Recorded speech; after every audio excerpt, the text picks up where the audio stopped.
Hello friends, welcome to my channel. मैं हूं HS. नागौड़िया और आज की इस वीडियो में हम बात करेंगे टेली ERP9 के अंदर मेंटेन बिलवाइज जो टॉपिक है उसको किस तरह से करना है। फ्रेंड्स, मेंटेन बिलवाइज डिटेल नाम से एक ऑप्शन होता है आपका टेली ERP9 के अंदर। इसका यूज तब होता है जब आप किसी को उधार माल बेच रहे हों या फिर किसी से उधार माल खरीद रहे हों, तो उस टाइम पर जो बिल बनते हैं उनको मेंटेन करने के लिए बिल वाइज डिटेल का यूज किया जाता है। तो फ्रेंड्स, यहाँ पर आपको 4 रेफरेंस मिलते हैं। पहला है आपका न्यू रेफरेंस। न्यू रेफरेंस क्या होता है फ्रेंड्स? जब आप कोई नई परचेज या कोई नई सेल्स आप कर रहे होते हैं तो तब नया रेफरेंस आपको बनाना होता है, और जो नया रेफरेंस आपने बनाया है उसी रेफरेंस के अगेंस्ट आप पेमेंट कर रहे हैं या फिर रिसीव कर रहे हैं, तो आपको अगेंस्ट रेफरेंस सिलेक्ट करना होता है। अब फ्रेंड्स, नीचे देख रहे हैं आप एडवांस रेफरेंस। ये कब काम आता है? जब आप किसी को एडवांस में पेमेंट कर रहे हो और बाद में उससे परचेज करेंगे आप, तो तब यूज होता है एडवांस रेफरेंस। मतलब एडवांस में पैसे आप दे रहे हो या एडवांस में पैसे ले रहे हो, तब आपको एडवांस रेफरेंस का प्रयोग करना होगा। यदि आपने किसी को एडवांस में पेमेंट किया, वहां पर एक रेफरेंस बनाया आपने एडवांस रेफरेंस, उसका कोई भी नाम आपने दिया। अब वो जो नाम आपने दिया है, जब आप परचेस करेंगे तो परचेस करते समय आपको अगेंस्ट रेफरेंस लेना होगा और उस रेफरेंस को सिलेक्ट करना होगा जो आपने पेमेंट में एडवांस रेफरेंस बनाया था। ठीक है फ्रेंड्स, अब जब हम लोगों के पास ये डिटेल होती है, रेफरेंस नंबर होता है, तो हम इन 3 रेफरेंस को प्रयोग करते हैं। लेकिन यदि आपके पास डिटेल नहीं है, आपको पता नहीं है, कोई बिल नहीं बना है, तो आप सीधा ओन अकाउंट यूज करेंगे।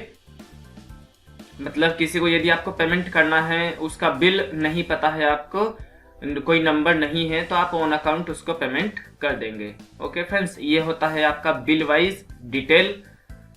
अब इसको प्रयोग कैसे करना है टेली के अंदर, वो हम देखेंगे।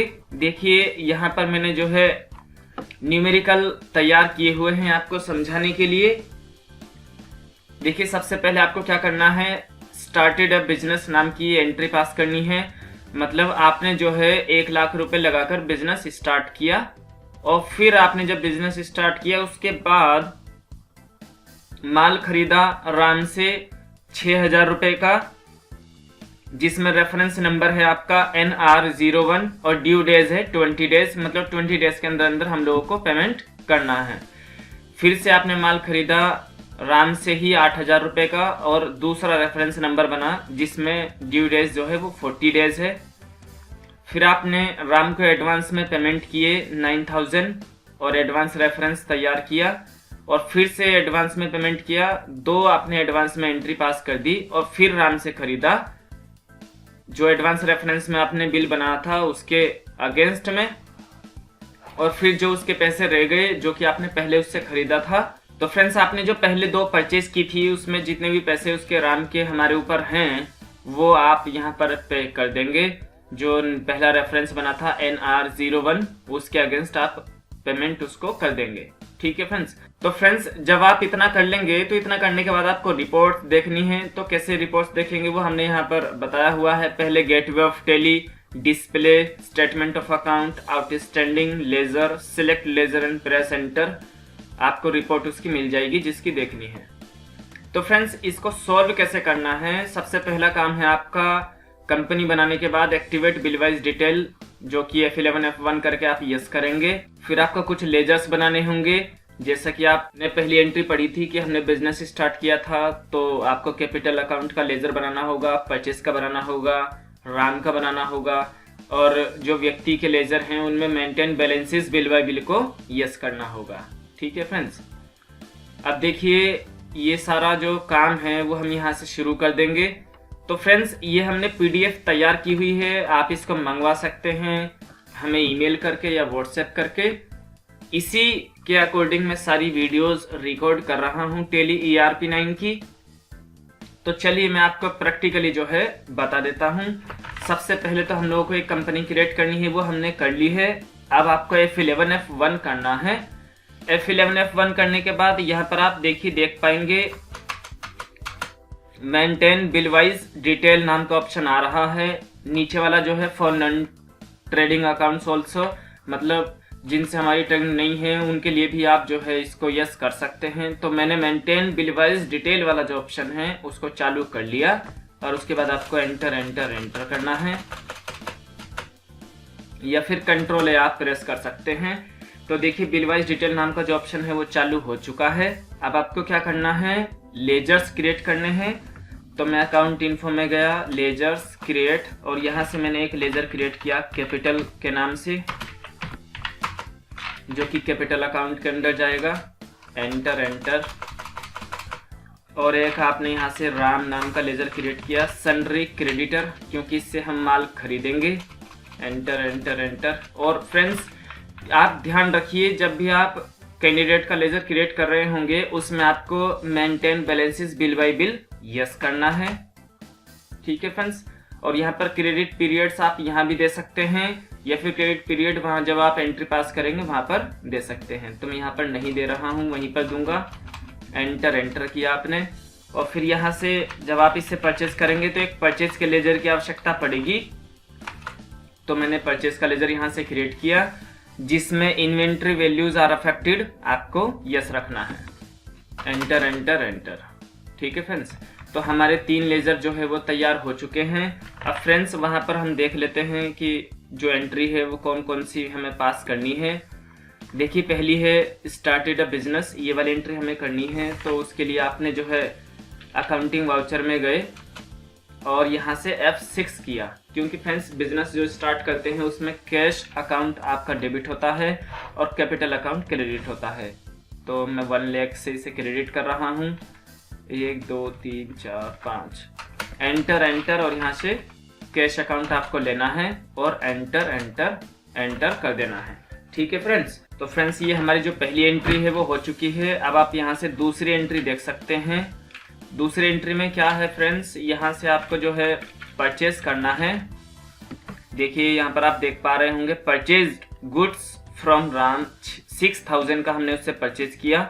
NR न्यू रेफरेंस 01 ये रेफरेंस नंबर है और ड्यू डेज है 20। तो चलिए परचेज कर लेते हैं। उसके लिए आपने जो है F9 प्रेस किया। F9 प्रेस करने के बाद आप यहाँ पर आ गए। तो देखिए यहाँ पर ये जो मूड है ये इनवॉइस मूड आ रहा है जिसमें आप आइटम वगैरह डालते हैं, लेकिन अभी आइटम तो बताया नहीं है कौन सा आइटम हमने खरीदा है। तो फ्रेंड्स केवल इतना बताया गया है माल खरीदा है आपने, उसकी एंट्री पास कीजिए। तो उसके लिए आपको जो है कंट्रोल V प्रेस करना पड़ेगा। कंट्रोल V जैसे ही आप प्रेस कर देंगे तो यहाँ पर जो है आपका डेबिट और क्रेडिट वाला मूड आ जाएगा, इसमें आपको एंट्री पास करनी है। ठीक है फ्रेंड्स। तो देखिए वो इनवॉइस नंबर क्या था उसका, NR01 एंटर। और यहाँ से किससे आप परचेज कर रहे हैं, राम से। कितने हजार का परचेज कर रहे हैं, 6000 का। और न्यू रेफरेंस बनेगा आपका NR01।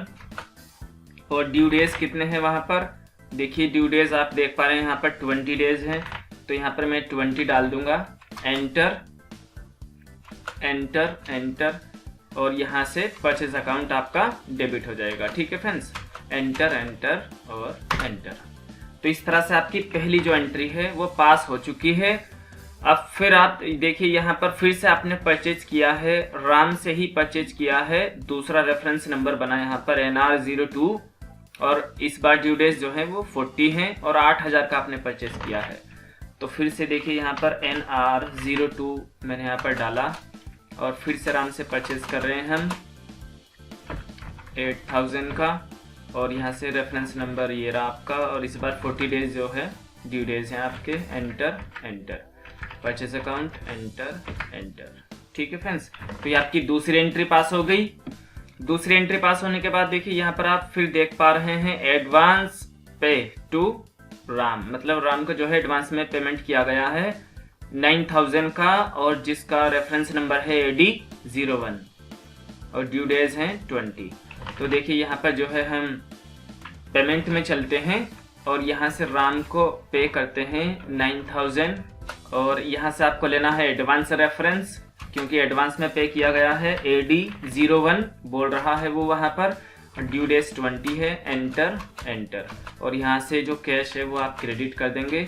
तो फ्रेंड्स इस तरह से आपने जो है उसको एडवांस में पेमेंट कर दिया है। मैंने एंटर किया तो यह एंट्री आपकी जो है पास हो चुकी है।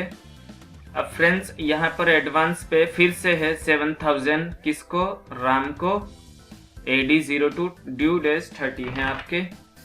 तो फिर से जो है एडवांस में पेमेंट करना है हमें। कितना पेमेंट करना है इस बार, उसको करना है 7000। तो मैं 7000 रुपये यहाँ डाल रहा हूँ, और ये भी आपके एडवांस में है। AD02 रेफरेंस नंबर है, और इस बार ड्यू डेट 30 है, एंटर एंटर एंटर। तो ये आपने एडवांस में पेमेंट कर दिया। अब यहाँ पर आप देख पा रहे हैं purchase from Ram with reference number AD01, 3000 रुपये का परचेज करना है आपको। तो मैं परचेज में जाऊंगा F9 प्रेस करने के द्वारा। तो यहाँ से जो रेफरेंस नंबर है वो देख लीजिए आप, जो रेफरेंस नंबर आपका बना था एडवांस में उसी के अगेंस्ट आपको परचेज करना है। तो Ctrl V मैंने प्रेस किया और यहाँ से राम को लिया मैंने, और यहाँ से कितने का परचेज करना है देखिए वो बता रहा है आपको 3000। तो 3000 का परचेज कर लीजिए। और अगेंस्ट रेफरेंस, फ्रेंड्स यहाँ से आपको अगेंस्ट रेफरेंस लेना है, और कौन सा रेफरेंस नंबर वो बता रहा है वहाँ पर देख लीजिए, AD01। तो AD01 हम यहाँ पर लेंगे, एंटर एंटर एंटर, और परचेज अकाउंट आपका डेबिट हो जाएगा, एंटर। ठीक है फ्रेंड्स। अब फिर आप क्या बोल रहा है वो, परचेज फ्रॉम राम। अब एडवांस रेफरेंस जो दूसरा था आपका उसके अगेंस्ट भी आपको 4000 का परचेज करना है। तो चलिए फिर से राम से जो है वो 4000 का परचेज कर लेते हैं, 4000, और यहाँ से अगेंस्ट रेफरेंस इस बार AD02, एंटर एंटर, और यहाँ पर परचेज अकाउंट एंटर एंटर। ठीक है फ्रेंड्स। तो देखिए यहाँ पर वो बोल रहा है pay to Ram with reference number 01, जो 01 वाला रेफरेंस नंबर है उसके अगेंस्ट आप पेमेंट कर दीजिए। जो भी आपने शुरू में परचेज किया था उस रेफरेंस के अकॉर्डिंग वो जो है पे कराना चाहता है। तो चलिए पे कर देते हैं। F5 मैंने प्रेस किया और यहाँ से राम सेलेक्ट किया। तो देखिए यहाँ पर 5000 आ रहा है। फ्रेंड्स हमने देखिए उसको काफ़ी पैसे एडवांस में भी दिए थे और फिर उनके अकॉर्डिंग परचेज भी किया था, और पहले भी हमने खरीदा हुआ है। तो सारा जो हिसाब है उसको आप कैलकुलेट करेंगे तो 5000 हम लोगों को इसको पे करने हैं। तो मैं यहाँ पर 5000 डाल देता हूँ, एंटर, और यहाँ से अगेंस्ट रेफरेंस उसने बता रखा है कि NR01 के अगेंस्ट आपको पे करना है, एंटर एंटर एंटर, और यहाँ से कैश अकाउंट जो है आप यहाँ से क्रेडिट कर देंगे, एंटर। तो फ्रेंड्स आपका जो है क्लियर हो जाएगा। अब आप यदि रिपोर्ट देखना चाहते हैं तो वो बता रहा है कि गेटवे ऑफ टेली से डिस्प्ले जाइए, स्टेटमेंट ऑफ अकाउंट जाइए, आउटस्टैंडिंग जाइए, लेजर जाइए, और यहाँ से लेजर को सिलेक्ट करके एंटर कर दीजिए। तो चलिए यहाँ से डिस्प्ले चलते हैं, और यहाँ से स्टेटमेंट ऑफ अकाउंट, आउटस्टैंडिंग, और यहाँ से लेजर, और ये रहा आपका सारा हिसाब। ठीक है फ्रेंड्स। Alt F1 करेंगे तो आपको डिटेल में सारा हिसाब दिखाई देगा। ठीक है फ्रेंड्स। अब यदि आप चाहते हैं डायरेक्टली एकदम से जाना तो उसके लिए शॉर्टकट यूज करना होगा आपको DSOL। तो फ्रेंड्स ये था आपका बिल वाइज डिटेल में पहला क्वेश्चन। हमने अपनी PDF में इसको अच्छे से समझाया हुआ है, पूरा सॉल्यूशन आपको करके बताया हुआ है। देखिए किस तरह से लेजर्स क्रिएट करने हैं, और आपको जो है किस तरह से परचेज करना है, पेमेंट करना है, वो सारी चीज़ें हमने यहाँ पर बताई हुई है। ठीक है फ्रेंड्स। तो हम आपको जो है नेक्स्ट वीडियो में बिल वाइज डिटेल का नेक्स्ट जो क्वेश्चन है उसको सॉल्व करके बताएंगे। तो इस वीडियो में इतना ही रखते हैं, मिलते हैं नेक्स्ट वीडियो में। तब तक के लिए बाय, थैंक्स फॉर वॉचिंग।